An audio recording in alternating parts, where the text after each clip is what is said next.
Next question आपका 7 सवाल है, यानी कि 7 नंबर, जिसके अंदर आपको एक डायग्राम दे रखा है और डायग्राम के अंदर आपको कह रहा है कि जो ये छायांकित भाग है इसका आपको क्या निकालना है, क्षेत्रफल। तो देखिए इसमें आपको इस डायग्राम के अंदर जो चित्र है इसके अंदर आपको आकृतियां दे रखी है 3। देखिए कौन कौन सी। सबसे पहले आपको एक दे रखा है समकोण, ये त्रिभुज नंबर 1। उसके बाद में आपको दे रखा है एक चतुर्थांश जो आपका ए सी एम और बी, और एक आपको इसमें दे रखा है अर्धवर्त जिसका नाम है आपका बी सी एन। तो ये 3 आकृतियां दे रखी है। तो तीनों आकृतियों का जब क्षेत्रफल हम ये ज्ञात करेंगे तो आपको किसका, वर्त के चतुर्थांश में से आपको क्या निकालना पड़ेगा, त्रिभुज का क्षेत्रफल व अर्ध परिमाप का क्षेत्रफल को आपको क्या करना पड़ेगा, घटाना पड़ेगा। तो देखिए किस प्रकार से करेंगे। सबसे पहले हम इसमें लिखेंगे, क्या है आपको दिया गया, सबसे पहले हम लिखेंगे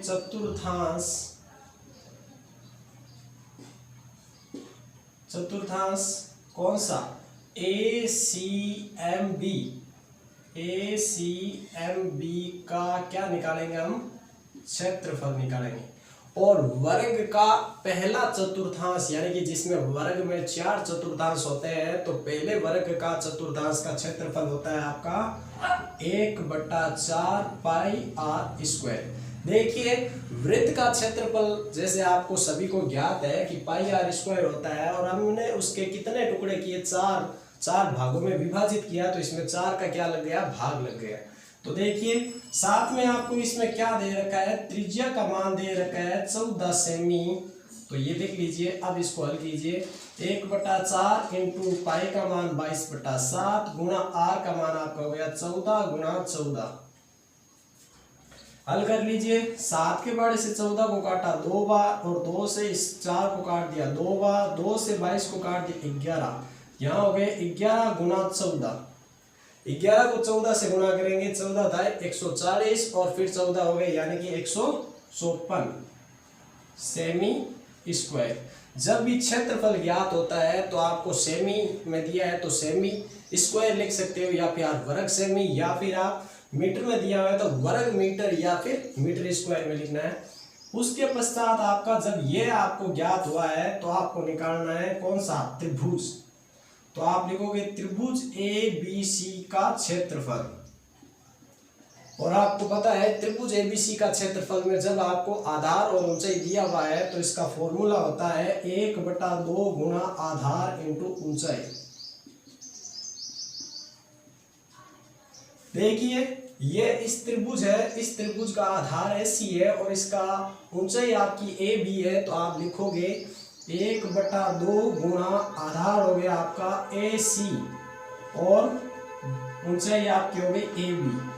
दोनों का जब मान आप लिखोगे तो इन दोनों का मान ये आपका क्या है, 14 गुणा 14, और 2 के पहाड़े से 14 को जब काटा तो आपका आंसर आया 7, और 14 7 होता है 98, यानी कि 98 सेमी स्क्वायर। ये आ गया आपका इसका क्षेत्रफल और इसका क्षेत्रफल। दोनों का जब आपको क्षेत्रफल प्राप्त हो चुका है तो अब आपका बचा है अर्धवर्त। अर्धवर्त निकालने के लिए आपको हमेशा क्या चाहिए, जरूरत पड़ेगी, जैसे अर्धवर्त ये होता है तो अर्धवर्त में आपका क्या कहलाता है, जैसे वृत्त होता है तो वर्त में आपकी त्रिज्या, तो वैसे ही अर्धवर्त में आपका पूरा क्या कहलाता है, व्यास। और इस पूरे डायग्राम में अर्धवर्त में व्यास कौन सा है, बीसी। तो आपको बीसी ज्ञात करना पड़ेगा। बीसी सीधा ज्ञात आप कर नहीं सकते, लेकिन आप देखिए यहाँ पे आपको एक समकोण त्रिभुज है, तो समकोण त्रिभुज से आप क्या निकाल सकते हो, कर्ण। तो आप लिखोगे समकोण ए बी सी त्रिभुज में, समकोण हो गया तो त्रिभुज आपका ए बी सी हो गया।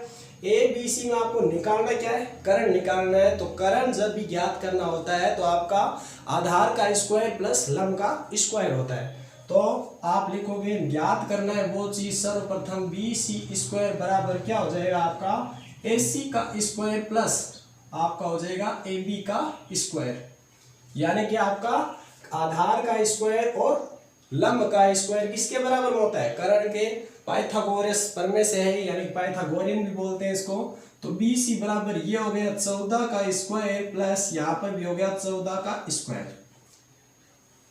इसका निकालने के भी दो तरीके हैं, फॉर्मूला आप में जब आप इन दोनों का अलग अलग निकाल के साथ में जोड़ के और स्क्वायर यानी कि वर्ग निकाल सकते हो, या फिर दोनों को एक साथ में भी कर सकते हो। तो देखिए जब आप 14 का करोगे तो 14 और 14 ये कितनी बार हो गया आपका, 2 बार हो गए, वो भी क्या हो गया 14 का स्क्वायर कर लिया आपने, ठीक है। और 14 का स्क्वायर ये ऐसे भी लिख सकते हैं आप, या फिर यहां से आप कर सकते हैं 14 का स्क्वायर, ये इजी रहेगा 196, और यहाँ पर भी कितना हो गया 196। दोनों को जोड़ दीजिए, तो दोनों को जोड़ने पर आपका हो गया 6 6 12, 1 18 और 1 19 और 1 392। 392 हमारे पास क्या है यार BC स्क्वायर, लेकिन हमें तो क्या चाहिए केवल BC, जो आपका बोलते हैं विकर्ण यानी कि आपका कर्ण।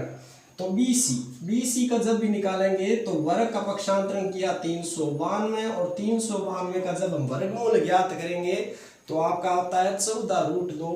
तो देखिए 392 का निकाल लेते हैं, 2 का दिया 1, यहाँ हो गए 19, 9 2 18 और यहाँ हो गए 12 6, फिर 2 का दिया 9 2 18 और 8 2 16, 2 का दिया 2 2 4 और यहाँ 1 हो गया 9 2 18, फिर 7 फिर 7 फिर 7 फिर 1, ये हो गया 7, ये हो गया 2, तो 7 2 14, और जो अकेला बचा उसको हमने लिख दिया √2 में। ये क्या आ गया BC, और BC इसका क्या कहलाता है व्यास।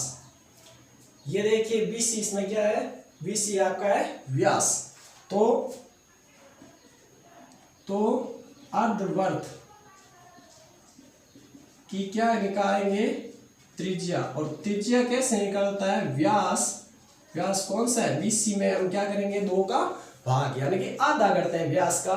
तो यहाँ हो गया 14√2 में भी 2 का भाग दे दिया, तो यहाँ हो गया आपका 7√2 सेमी। ये किसकी आ गई आपकी त्रिज्या आ गई, किसकी अर्धवर्त की। अर्धवर्त की त्रिज्या भी आपको प्राप्त हो गई। जब आपको अर्धवर्त की त्रिज्या प्राप्त है तो आप अर्धवर्त का क्या निकाल सकते हो क्षेत्रफल। तो अर्धवर्त का क्षेत्रफल कैसे, अर्धवर्त का क्षेत्रफल होता है πr²। जब आधा करना है तो इसमें 2 का भाग देंगे, तो आपका होता है 1/2 πr²। यहाँ हो गया 1/2 इंटू पाई का मान 22/7 इंटू r का मान हमें अभी प्राप्त हुआ था 7√2। तो यहाँ हमने लिख दिया 7√2 गुणा 7√2। 2 से इसको काटा 11, यहाँ हो गया 11 अपन हो गया 7, यहाँ 7 कॉमन जब लेते हैं तो 7 इंटू 7 होते हैं 49 इंटू 2। इस 7 और इस 7 की गुणा की तो 7 इंटू 7 7 7 49, और √2 इंटू √2 आपका पूर्ण 2। 7 से 49 को काटा तो 7, 11 7 77 इंटू 2, तो ये हो गए 154 सेमी स्क्वायर। अर्धवर्त का क्षेत्रफल आपको प्राप्त हो चुका है, त्रिभुज का भी हो गया और चतुर्थांश का भी हो गया। तो अब आपको निकालने का तरीका ये क्या है CMB का क्षेत्रफल। तो आप लिखोगे छायांकित भाग का क्षेत्रफल कैसे करोगे, वृत्त के चतुर्थांश में से आपको क्या घटाना है। तो आप लिखोगे वृत्त के चतुर्थांश, उसमें से आपको घटाना है क्या त्रिभुज, ये क्या आया था अर्धवर्त का क्षेत्रफल और माइनस क्या निकालना है आपने त्रिभुज का, तो त्रिभुज का क्षेत्रफल। तो वर्त का चतुर्थांश आया था 154 माइनस यहाँ आपका आ गया 154, और ये आया था वर्त का चतुर्थांश, उसमें से आपको क्या घटाना है 154 माइनस यहाँ क्या कर दिया हमने 98। जब हम इसका हल करेंगे तो यहाँ हो गया 154, इस माइनस की जब अंदर गुणा करेंगे तो माइनस का 154 प्लस 98, 154 से 154 कैंसिल, तो यहाँ हो गया 98 सेमी स्क्वायर। तो आपको ज्ञात है कि इस वृत्त का जो छायांकित भाग है उसका क्षेत्रफल आ गया 98 सेमी स्क्वायर। इससे पूर्व के वीडियो आप देख सकते हैं इसके डिस्क्रिप्शन में जाकर।